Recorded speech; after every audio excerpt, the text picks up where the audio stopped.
Hello everyone, आप सभी का स्वागत है सक्सेसफुल लर्निंग में। आज की इस क्लास में हम डिस्कस करने वाले हैं एनसीईआरटी बायोलॉजी का topic that is cell the unit of life. ये क्लास 11th का टॉपिक है एंड आप सभी को पता है नीट एस्पिरेंट्स के लिए एनसीईआरटी कितनी इंपॉर्टेंट है, स्पेशली बायोलॉजी के लिए तो इट्स अ मस्ट। हम शुरू करते हैं बिना टाइम वेस्ट किए। हम लाइन बाय लाइन हर एक पॉइंट को हम स्टडी करते हैं। क्या होता है यहाँ पे, ये बेसिक इंट्रोडक्शन दिया गया है। यहाँ से शुरू होता है सभी organisms are composed of a cell, all organisms are composed of a cell as we all know, and some organisms are composed of a single cell. कुछ ऐसे ऑर्गेनिज्म है जो उनकी पूरा बॉडी स्ट्रक्चर ही एक ही सेल सेल पूरे body के structure को कंट्रोल करता है। उन टाइप के ऑर्गेनिज्म को हम कहते हैं यूनिसेल्युलर ऑर्गेनिजम्स। यूनि नाम से ही पता चल रहा है, यूनि मतलब एक, एंड सेल्युलर मतलब सेल, एक ही सेल से बने हुए जो ऑर्गेनिज्म होते हैं उसे हम यूनिसेल्युलर ऑर्गेनिज्म कहते हैं। इसका एग्जांपल क्या है? बैक्टीरिया है। इसका एग्जांपल मैं यहाँ पे लिख देती हूँ, बैक्टीरिया। ऐसे एक्स्ट्रा फैक्ट्स आपको पता चलते जाएंगे ना। और जो ऑर्गेनिजम्स जो कि बहुत सारे सेल से बन के, जिन भी ऑर्गेनिजम्स की बॉडी बहुत सारे सेल से मिलकर बनी है, उस टाइप के ऑर्गेनिजम्स को हम मल्टी सेलुलर ऑर्गेनिजम्स कहते हैं। इसका एग्जांपल क्या है मल्टी सेलुलर का? बहुत सारे ऑर्गेनिज्म, जैसे कि हम ह्यूमंस बीइंग भी, बहुत हमारे बॉडी में बहुत सारे सेल्स होते हैं। उन सारे सेल से मिलके ही हम हमारी पूरी बॉडी बनती है। नाउ हमें पता होना चाहिए सेल क्या होता है। सेल के बारे में स्टडी करना है तो हमें बेसिक डेफिनेशन तो पता ही होनी चाहिए, सेल क्या होता है। सेल का डिटेल स्ट्रक्चर हम इस पूरे वीडियो में डिस्कस करेंगे। सेल का definition, it is the basic structural and functional unit of life. Structural and functional unit of life, किसी भी लिविंग ऑर्गेनिज्म का जो स्ट्रक्चरल एंड बेसिक बेसिक सबसे छोटी यूनिट या फिर सबसे इंपॉर्टेंट यूनिट जो होती है वो सेल होता है। एंड जो स्पेसिफिक स्ट्रक्चर होता है, स्पेसिफिक फंक्शन परफॉर्म करती है, उसे हम सेल कहते हैं। फॉर एग्जांपल मैं देती हूँ आपको, अगर आपको कोई बिल्डिंग या फिर वॉल बनानी है तो सबसे छोटी यूनिट क्या होती है? Brick, right. कई सारे ब्रिक को मिला के ही एक पूरी वॉल या फिर एक बिल्डिंग बनती है। उसी तरीके से किसी भी ऑर्गेनिज्म को बनने के लिए जो सबसे छोटी यूनिट होती है वो सेल होती है। अब यहाँ पे पढ़ते हैं यूनिसेलुलर ऑर्गेनिज्म जो कि इंडिपेंडेंट एग्जिस्टेंस, जो ऑर्गेनिज्म इंडिपेंडेंट एग्जिस्टेंस या फिर कुछ यूनिसेलुलर, जो ऑर्गेनिज्म एटलीस्ट सिंगल सेल से बना हुआ है, जिस ऑर्गेनिज्म में सेल होता है वही लिविंग होता है। एंड जो परफॉर्म करते हैं एसेंशियल फंक्शंस, जो लाइफ के पूरे एसेंशियल मेटाबॉलिक फंक्शंस होते हैं, वो सारे फंक्शन एक सेल परफॉर्म करता है, उसे हम सेल कहते हैं। एंड इस टाइप के सेल सेल का यहाँ पे भी दिया गया है, cell is the fundamental structure and functional unit of all living organism. अब यहाँ पे सेल को किसने पहली बार देखा? एंटोन वॉन लेवनहॉक नाम के एक साइंटिस्ट थे, उन्होंने पहली बार देखा सेल को, लिविंग सेल को, लाइव सेल को। मतलब लिविंग सेल कहाँ पे? जो पॉन्ड में, तालाब में उन्होंने लिविंग सेल को देखा। फिर इससे पहले एक साइंटिस्ट आए थे जिनका नाम था रॉबर्ट हुक। उनका नाम मैं यहाँ पे लिख देती हूँ, रॉबर्ट हुक। रॉबर्ट हुक, उन्होंने 1665 में उन्होंने पहली बार सेल को देखा था।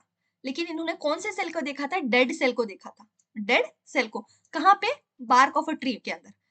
ट्री का जो बार्क होती है ना, बाहर की बार्क ऑफ अ ट्री के अंदर इन्होंने देखा था, लेकिन ये डेड सेल था। लेकिन लिविंग सेल पहली बार किसने देखा था? एंटोन वॉन लेवेनहॉक नाम के साइंटिस्ट। उसके बाद रॉबर्ट ब्राउन नाम के एक साइंटिस्ट थे, उन्होंने डिस्कवर किया न्यूक्लियस को। उन्होंने सेल के अंदर जो न्यूक्लियस होता है, ये सेल है एंड इसके अंदर वाला न्यूक्लियस है जिसके अंदर जेनेटिक मटेरियल प्रेजेंट होता है, उस न्यूक्लियस को डिस्कवर करने वाले साइंटिस्ट कौन है? Robert brown. Now moving on, जब माइक्रोस्कोप का इन्वेंशन हुआ, स्पेशली जब इलेक्ट्रॉन माइक्रोस्कोप का इन्वेंशन हुआ, तो वो उस इलेक्ट्रॉन माइक्रोस्कोप के इन्वेंशन के बाद ही हम सेल को डिटेल से स्टडी कर पाए। उसी के बाद भी हम उसके डिस्कवरी होने के बाद ही हम सेल मेम्ब्रेन, प्लाज्मा मेम्ब्रेन क्या होता है, सारे पार्ट्स को, सेल को तो हमने डिस्कवर किया था सिंपल माइक्रोस्कोप के थ्रू, एंड एंटोन वॉन लेवनहुक ने भी डिस्कवर किया था, फाइंड किया था। बट जो सेल के सारे ऑर्गेनल्स है और जो इंपॉर्टेंट सभी लेयर्स एंड सेल का हर एक डिटेल्ड स्ट्रक्चर, जब इलेक्ट्रॉन माइक्रोस्कोप की डिस्कवरी हुई तभी पता चला कि सेल का ये स्ट्रक्चर होता है, इसके अंदर ये पार्ट्स होते हैं, जैसे कि सेल ऑर्गेनल्स होते हैं, माइटोकॉन्ड्रिया, क्लोरोप्लास्ट, बहुत सारे ऑर्गेनल्स होते हैं, सेल मेम्ब्रेन होता है, सेल वॉल क्या होती है, सब कुछ। फिर हम now moving on to cell theory क्या होती है। 1938 में एक साइंटिस्ट रहे स्लाइडन, जो कि एक जर्मन बोटानिस्ट थे। बोटानिस्ट कौन होते हैं? जो प्लांट की स्टडी करते हैं। प्लांट की स्टडी करने वालों को हम बोटानिस्ट कहते हैं। एंड ये जर्मन बोटानिस्ट थे, इन्होंने बहुत सारे प्लांट सेल्स को देखा एंड स्टडी किया, तो उन्हें पता चला कि हर एक प्लांट सेल हर एक डिफरेंट काइंड ऑफ सेल से बना हुआ है। मतलब हर एक प्लांट, हर एक प्लांट में जो सेल प्रेजेंट होता है वो सेम नहीं होता है, बहुत सारे डिफरेंट टाइप के सेल्स होते हैं। वो किसके ऊपर डिपेंड होते हैं? उनका डिफरेंट टाइप्स एंड स्ट्रक्चर किसके ऊपर बेस होता है? उनके फंक्शंस के ऊपर। कोई सेल पर्टिकुलर फंक्शन परफॉर्म करता है, उसका शेप उसके अकॉर्डिंग अलग अलग डिफरेंट होता है। एंड इसके बारे में इसी टाइम इन्हीं के कॉन्टेम्पररी एक थे श्वान नाम के साइंटिस्ट, श्वान साइंटिस्ट जो कि 1939 में, ये जर्मन जूलॉजिस्ट थे। जूलॉजिस्ट कौन होते हैं? जो एनिमल्स की स्टडी करते हैं। एनिमल्स की जो स्टडी करते हैं उन्हें हम जूलॉजिस्ट कहते हैं। इन्होंने स्टडी किया कई डिफरेंट टाइप के एनिमल के सेल, एंड इन्होंने कहा कि जो एनिमल सेल के अंदर जो आउटर मेम्ब्रेन होती है, ये सेल है, सेल का एनिमल सेल का जो आउटर मेम्ब्रेन होता है वो क्या होता है? प्लाज्मा मेम्ब्रेन होता है। इसे हमें क्या पता चला? प्लांट का तो प्लाज्मा मेम्ब्रेन होता है, लेकिन प्लांट का जो आउटर मेम्ब्रेन होता है वो सेल वॉल होता है, लेकिन एनिमल का जो आउटर मेम्ब्रेन होता है, आउटर प्रोटेक्टिंग मेम्ब्रेन कौन सा होता है? प्लाज्मा मेम्ब्रेन, जिसे हम सेल मेम्ब्रेन भी कहते थे। जिससे हम क्या कंक्लूड कर पाए? श्लाइडन ने प्लांट की स्टडी की थी एंड श्वान ने एनिमल्स की स्टडी की थी। इससे क्या पता चला कि हम कंक्लूड कर पाए कि प्लांट सेल्स में एक सेल वॉल होता है जो कि एक यूनिक फीचर होता है प्लांट सेल का। ऑन अदर हैंड जो एनिमल सेल में सेल वॉल प्रेजेंट नहीं होता है। यहाँ पे लिख देती हूँ, animal cell lack cell wall. Cell wall नहीं होता इसका इसका मतलब इसका सेल वॉल नहीं होता है। इसका क्या प्रॉब्लम होता है एनिमल सेल में? ये एनिमल सेल्स इरेगुलर शेप के होते हैं। अगर सेल वॉल होता तो वो एनिमल सेल्स भी रेगुलर शेप में होते हैं, इरेगुलर शेप में होते हैं। इसीलिए एनिमल सेल्स में क्योंकि सेल वॉल नहीं होता है। वही on other hand plant cell होते हैं, उनका शेप बहुत ही रेगुलर और करेक्ट फॉर्म में होता है, बिकॉज उनके अंदर सेल वॉल प्रेजेंट होता है, राइट। नाउ इन्होंने एक हाइपोथेसिस दी। श्वान ने एक प्रपोज किया hypothesis that the bodies of animals and plants are composed of a cell and a product of a cell. मतलब ये सेल थ्योरी इन्होंने एक पोस्टुलेट दिया या फिर हाइपोथेसिस दिया कि सभी plants and animal cells cell से बने हुए हैं एंड सेल के प्रोडक्ट्स से बने हुए हैं, राइट। एंड श्लाइडन एंड श्वान ने टुगेदर एक फॉर्मुलेट की सेल थ्योरी, जिस वो एक्सप्लेन नहीं कर, उन्होंने तो कहा कि सभी प्लांट एंड एनिमल सेल से बने हुए हैं एंड सेल के प्रोडक्ट से बने हुए हैं, लेकिन वो ये एक्सप्लेन नहीं कर पाए जो नए सेल्स बनते हैं, न्यू सेल्स कहाँ से आते हैं, वो एक्सप्लेन नहीं कर पाए। लेकिन रुडोल्फ विर्काउ नाम के साइंटिस्ट थे, रुडोल्फ विर्शाउ, 1855 में इन्होंने पहली बार एक्सप्लेन किया कि जो नए सेल्स, इन्होंने थ्योरी दी जिसका नाम था ओमनिस सेलुला ई सेलुला। ये इंपॉर्टेंट थियरी है, सो रिमेंबर दिस। किसने दिया? रुडोल्फ विर्शाउ ने 1855 में। इसका क्या मतलब होता है? ओमनिस सेलुला ई सेलुली, इसका मतलब होता है जो नए सेल्स फॉर्म होते हैं वो प्री एग्जिस्टिंग सेल से ही आते हैं। नए सेल्स जो बनते हैं वो जो पहले सेल्स मौजूद थे उन्हीं के डिवीजन की वजह से न्यू सेल्स बनते हैं। समझे ना? दैट नए सेल्स ऑटोमेटिक नहीं आते हैं, वो जो पहले पुराने सेल्स प्रेजेंट थे उन्हीं सेल के डिवीजन की वजह से नए सेल्स बनते हैं, जिसे हम ओमनिस सेलुलाई सेलुली कहते हैं। एंड इन्होंने मॉडिफाई किया श्लाइडन एंड स्वान की जो हाइपोथेसिस थी, दैट इज सेल थ्योरी थी। और इन्होंने 2 पॉइंट कंक्लूड किए। ये पॉइंट क्या है? सभी लिविंग ऑर्गेनिज्म सेल से बने हुए हैं एंड उनके प्रोडक्ट सेल से या फिर सेल के जो प्रोडक्ट है उन्हीं से बने हुए हैं। ये श्लाइडन एंड स्वान ने दिया था। एंड ये नया पोस्टुलेट उन्होंने ऐड किया, जो सभी सेल्स होते हैं वो प्री एग्जिस्टिंग सेल्स से बनते हैं, जो all cells arises from a pre existing cells. नए सेल्स जो भी बनते हैं, जो पुराने सेल्स होते हैं उन्हीं से डेवलप होके नए सेल्स बनते हैं। ये सेल थ्योरी थी। Now an overview of a cell. So यहाँ पे ओवरव्यू ऑफ अ सेल में आप you will find there are 2 types of a cell, prokaryotic cell and eukaryotic cell. So prokaryotic cell and eukaryotic cell को हम detail में बाद में discuss करेंगे, लेकिन इस पूरे पैराग्राफ में prokaryotic cell and eukaryotic cell के बारे में बताया गया है। सो आपको पहले मैं प्रोकैरियोटिक एंड यूकैरियोटिक समझाती हूँ, क्या क्या कैरेक्टरिस्टिक होते हैं, उनका डिफरेंस क्या क्या होता है। एक मैंने ये रेडी किया है, इसे मैं आपको बताती हूँ प्रोकैरियोटिक एंड यूकैरियोटिक सेल के बारे में। सो प्रोकैरियोटिक सेल बेसिकली क्या होते हैं? बहुत ही सिंपल होता है इनका बॉडी का ऑर्गेनाइजेशन। प्रोकैरियोटिक सेल सिंपल होते हैं एंड यूकैरियोटिक सेल्स बहुत ही कॉम्प्लेक्स इनका बॉडी का और ये होता है ऑर्गेनिज्म। एंड ये इससे आपको पता चलेगा प्रोकैरियोटिक सेल्स क्या होते हैं एंड यूकैरियोटिक सेल्स क्या होते हैं, क्योंकि वहां पे तो नहीं दिया गया है, वहां पे बाद में दिया गया है, लेकिन उस पैराग्राफ में डिस्कशन है प्रोकैरियोटिक और यूकैरियोटिक। अगर आपको ये समझ में नहीं आएगा तो आप हमेशा आपको डाउट रहेगा कि प्रोकैरियोटिक क्या होता है, यूकैरियोटिक क्या होता है। सो इसीलिए मैंने बताया, यहाँ पे आपको बताऊंगी। सो प्रोकैरियोटिक सेल क्या होते हैं? स्मॉल साइज के होते हैं, बहुत ही छोटे साइज के होते हैं। एंड यूकैरियोटिक सेल्स में उनकी साइज बहुत लार्ज होती है। एंड प्रोकैरियोटिक सेल्स में जो न्यूक्लियोइड होता है, not surrounded by nuclear membrane, ये सेल होता है, सेल के अंदर ये प्रोकैरियोटिक सेल है। सेल के अंदर जो न्यूक्लियस होता है, जेनेटिक मटेरियल, डीएनए इस तरीके से होता है, राइट? लेकिन इसको प्रोटेक्ट करने के लिए कोई भी nuclear membrane cell prokaryotic cell में प्रेजेंट नहीं होती है। ऑन द अदर हैंड ये यूकैरियोटिक सेल है एंड इसका ये जेनेटिक मटेरियल है। इसके प्रोटेक्शन के लिए एक डबल मेम्ब्रेन न्यूक्लियस बनता है और होता है एक वॉल की तरह, मेम्ब्रेन का एक डबल मेम्ब्रेन वॉल प्रोटेक्शन बनता है, जिसे हम न्यूक्लियर मेम्ब्रेन कहते हैं, surrounded by a nuclear membrane. Nuclear membrane होने की वजह से यूकैरियोटिक सेल्स में न्यूक्लियर मेम्ब्रेन होता है, लेकिन on the other hand prokaryotic cell lack a nuclear membrane. Now membrane bound cell organelles are also absent. What are cell organelles? There are many, बहुत सारे cell organelles होते हैं जो कि membrane से निकल के आते हैं, and those cell organelles like mitochondria, chloroplast, chloroplast, Golgi bodies, बहुत सारे सेल ऑर्गेनल्स होते हैं। प्रोकैरियोटिक सेल में ये सारे सेल ऑर्गेनल्स एब्सेंट होते हैं and on other hand eukaryotic cells have a cell organelles जैसे कि mitochondria, chloroplast, Golgi bodies etcetera. And but only one cell organelle which is present in both prokaryotic and eukaryotic, वो कौन सा organelle होता है? Ribosome. Ribosome एक cell organelle होता है जो कि present in both prokaryotic and eukaryotic cell, and the cell division in a prokaryotic cell किस मोड से सेल डिवीजन होता है? फिजन एंड बडिंग की वजह, budding. These are types of asexual reproduction के थ्रू। बेसिकली प्रोकैरियोटिक सेल में जो रिप्रोडक्शन होता है असेक्सुअल रिप्रोडक्शन, एंड उसमें भी पर्टिकुलर कौन से टाइप? फिजन एंड बडिंग के थ्रू। एंड यूकैरियोटिक सेल में डिवीजन माइटोसिस एंड मियोसिस के थ्रू होता है। That is a sexual reproduction यहाँ पे होता है, कुछ में सेक्सुअल होता है, कुछ में असेक्सुअल होता है, लेकिन माइटोसिस एंड मियोसिस के थ्रू होता है। एंड यहाँ पे जो क्रोमोसोम प्रेजेंट होता है प्रोकैरियोटिक सेल में, सिंगल क्रोमोसोम प्रेजेंट होता है। क्रोमोसोम जो जेनेटिक मटेरियल को कैरी करता है, यहाँ पे बहुत सारे मोर देन वन क्रोमोसोम यहाँ पे प्रेजेंट होता है यूकैरियोटिक सेल में। एग्जांपल, ह्यूमन में कितने क्रोमोसोम्स प्रेजेंट होते हैं? 46 क्रोमोसोम्स होते हैं, that is a 23 pairs, right? Pairs में 23 एंड अगर देखा जाए तो 46 chromosomes. Example of a prokaryotic cell is a bacteria, archaea. And example on other hand eukaryotic के एग्जांपल कौन से? Animal cell, plant cell. Okay, now moving on to our topic, that is overview of a cell. Now what is cell? We have studied the cell in a onion peel in a earlier classes in a 8th and 9th. We have studied it under a microscope. We have seen it, right? Now onion cell, which is a plant cell, onion is a plant, right? Which is a plant cell, and उनके पास एक cell wall होता है जो कि outer protecting boundary बनाता है। जो cell wall होता है, ये कोई सेल है, प्लांट सेल, एंड इसके ऊपर एक सेल मेम्ब्रेन होती है। दैट आउटर बाउंड्री क्या होती है? Cell wall, and this is a cell wall. उसके अंदर एक बाउंड्री होती है सेल मेम्ब्रेन या फिर plasma membrane, and this is the entire cell. उसके अंदर साइटोप्लाज्म प्रेजेंट होता है।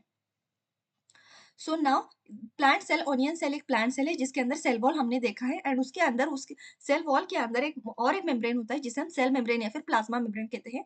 And cell of a human cheek का सेल को हम स्टडी करते हैं, जो आउटर प्रोटेक्टिंग मेम्ब्रेन होता है वो होता है cell membrane, plasma membrane. And inside each cell, plant cell में भी एंड एनिमल सेल में भी, there is a dense membrane bound structure called nucleus.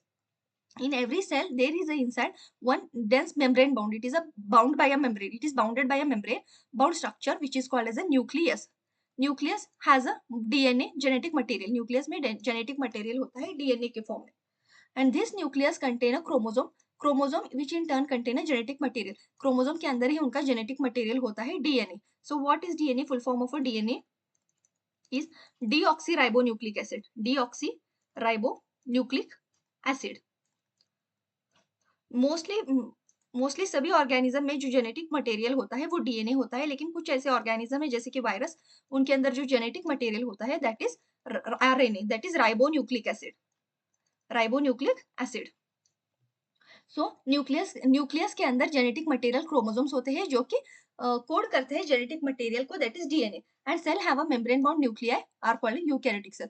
As I told you, यहाँ पे as I told you prokaryotic and eukaryotic cell का difference. Prokaryotic cell में nucleus present नहीं होता है जिसे हम प्रोकैरियोटिक सेल कहते हैं, एंड जिस सेल में न्यूक्लियस प्रेजेंट होता है उसे हम यूकैरियोटिक सेल कहते हैं। एंड जो सेल में लैक होता है, न्यूक्लियस मेम्ब्रेन नहीं होता है, वो न्यूक्लियस नहीं होता है, उसे हम प्रोकैरियोटिक सेल कहते हैं। In both prokaryotic and eukaryotic cell एक सेमी फ्लूइड मैट्रिक्स प्रेजेंट होता है जिसे हम साइटोप्लाज्म कहते हैं। यहाँ पे सेल है, एंड यहाँ wait for a while.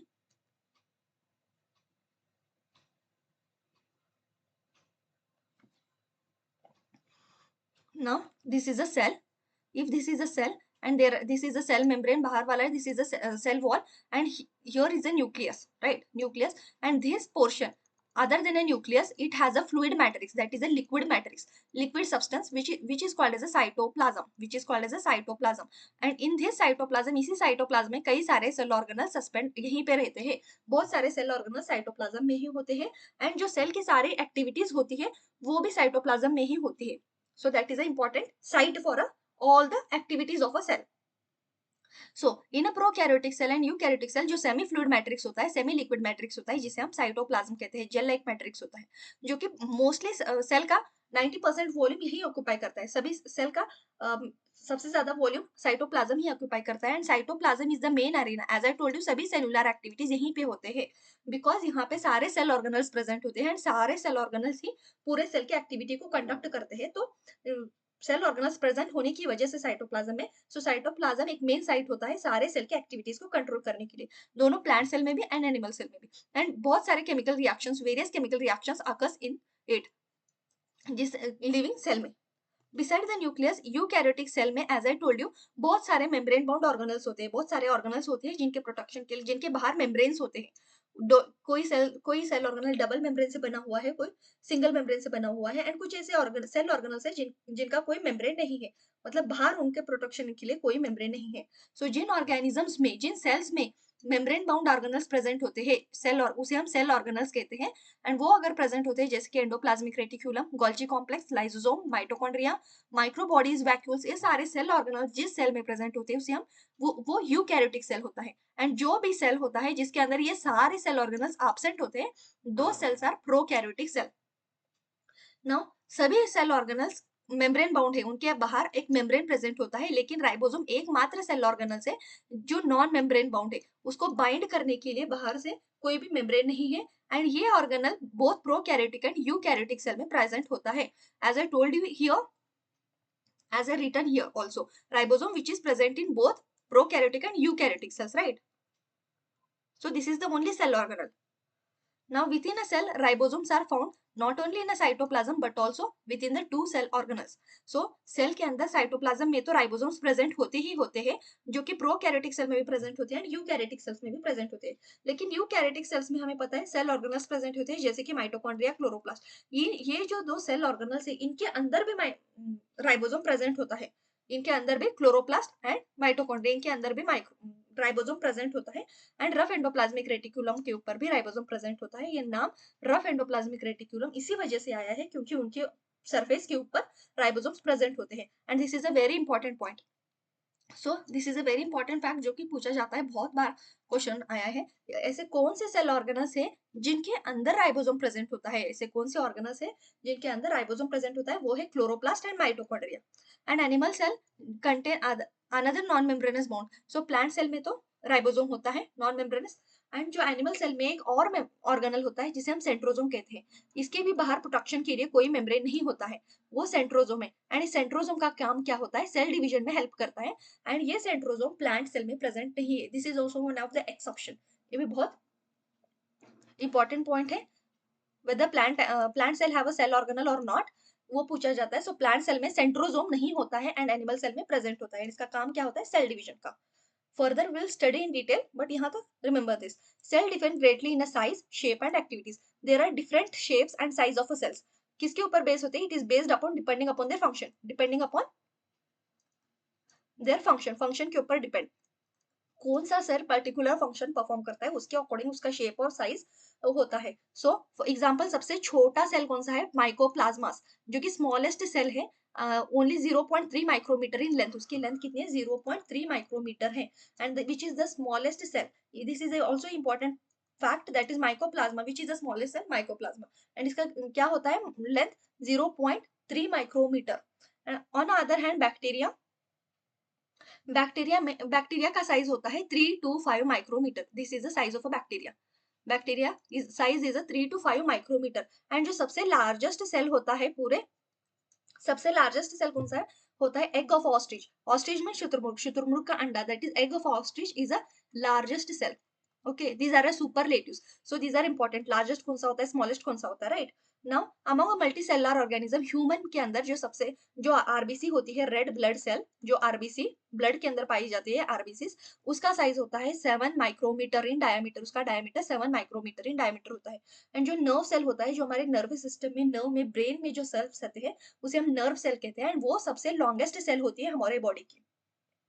And जो cell also carries a greatly in different shape, cell के बहुत सारे शेप्स होते हैं, कुछ इरेगुलर शेप के होते हैं, एंड प्लांट सेल में पर्टिकुलरली देखोगे तो रेक्टेंगुलर शेप के सेल्स होते हैं, स्क्वायर शेप के होते हैं, क्यूबॉइडल शेप के होते हैं। सो कुछ ऐसे सेल के शेप है जैसे कि डिस्क लाइक शेप है, पॉलीगोनल है, पॉलीगन के शेप में होते हैं, कॉलमनार है, कॉलम के शेप में, कॉलमनार ऐसे होते हैं, कॉलम के शेप में होते हैं, ऐसे लंबे एंड नैरो होते हैं, एंड क्यूबॉइड होते हैं, थ्रेड लाइक, कॉलमनर मतलब पिलर की तरह, कॉलम की तरह होते हैं ना, उसे कॉलमनर कहते हैं। क्यूबॉइडल सेल होते हैं, थ्रेड लाइक होते हैं, कुछ इरेगुलर शेप के साइज के भी सेल होते हैं।